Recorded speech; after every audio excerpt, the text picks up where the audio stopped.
கர்த்தர் நல்லவர். ஆண்டு உங்களை ஆசீர்வதிப்பாராக. ஆண்டுடைய பிள்ளைகளே, இந்த பரலோக சத்தம் நிகழ்ச்சி அநேகருக்கு ஆசீர்வாதமாக இருக்குது இல்லையா? தொடர்ந்து நீங்கள் பாருங்கள்.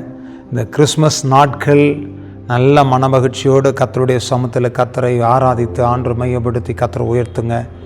நல்ல புது புது துணிகளை வாங்குங்க.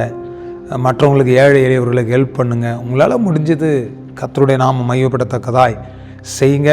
கர்த்தர் உங்களை ஆசீர்வதிப்பார். ஒரு வசனத்தை வாசிக்கிறேன். சங்கீதம் 41வது அதிகாரம் 3ஆம் வசனத்தை நான் வாசிக்கிறேன். படுக்கையின் மேல் வியாதியாய் கிடக்கிற அவனை கர்த்தர் தாங்குவார். அவனுடைய வியாதியிலே அவன் படுக்கை முழுவதும் மாற்றி போடுவீர்.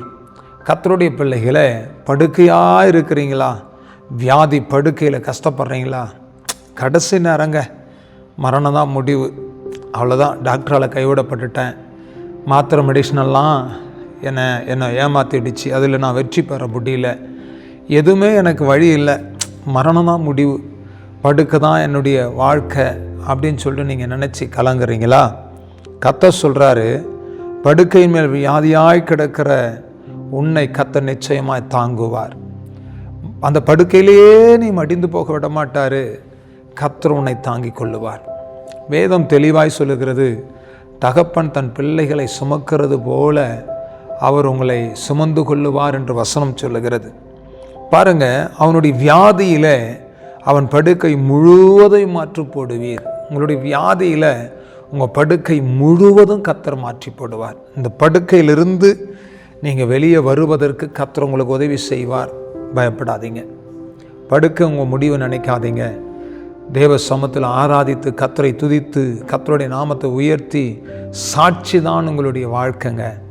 உங்களை படுக்கை முடிவாக வைக்க மாட்டார், சாட்சி முடிவாக வைப்பார். உங்களை கர்த்தர் சாட்சியாக நிறுத்துவார். ஆகையினால இந்த வியாதி படுக்கையை பார்த்து சோர்ந்து போயிடாதீங்க. இந்த வியாதி படுக்கையை பார்த்து மனம் உடைஞ்சு போயிடாதீங்க. இந்த வியாதி படுக்கையை பார்த்து நீங்கள் கலங்கி நிற்காதீங்க.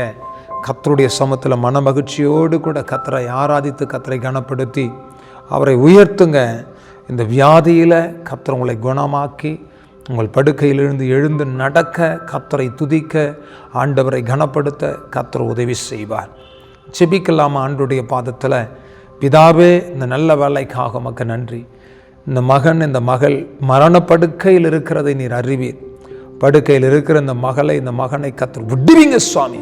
இந்த படுக்கை முழுவதையும் கர்த்தர் மாற்றி போடும்.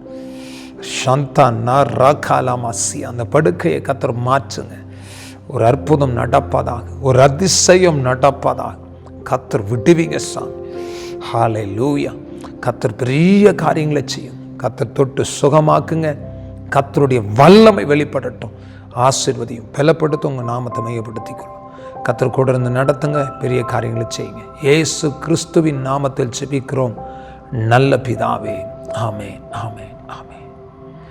God bless you. உங்கள் படுக்கையை கர்த்தர் மாற்றி போடுவார். ஆமென், ஆமென்.